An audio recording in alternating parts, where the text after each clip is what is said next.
This is an instructional video about place value.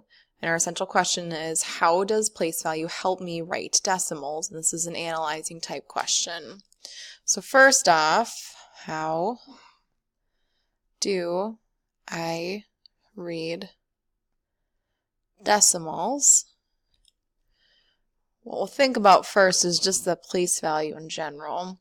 So this is the tens place, the ones place, and then after that decimal point is where you have the tenths, the hundredths, thousandths, and then it goes on and on. Okay, so change that. If I'm given an example here,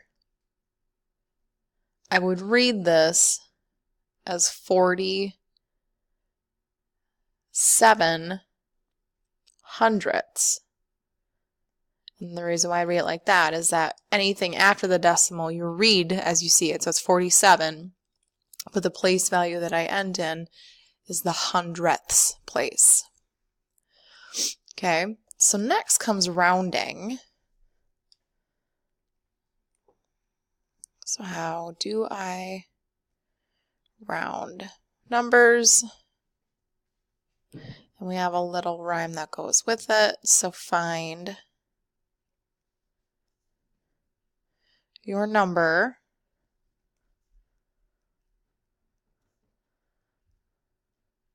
look right next door. 5 to 9. Add one more. 4 or less. Let it rest. Change it. And then an arrow or arrow on turns to zeros. So let's look at an example here. And it's not really find your number, but find your place value.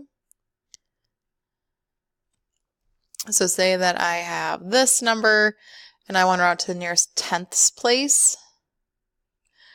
I need to find my place value. The number that's in the tenths place is 3. Look right next door. Now it's a 4, so it's 4 or less. That means I let the 3 be, and then the arrow on turns to zeros. Notice I'm not saying it's equal to, I'm just showing an arrow implying this is going to be 3. Some people add the zeros on the end, some people don't. The only time where it really is going to matter is when you're in science, you talk about significant figures. But either one's completely acceptable to me. So there you go.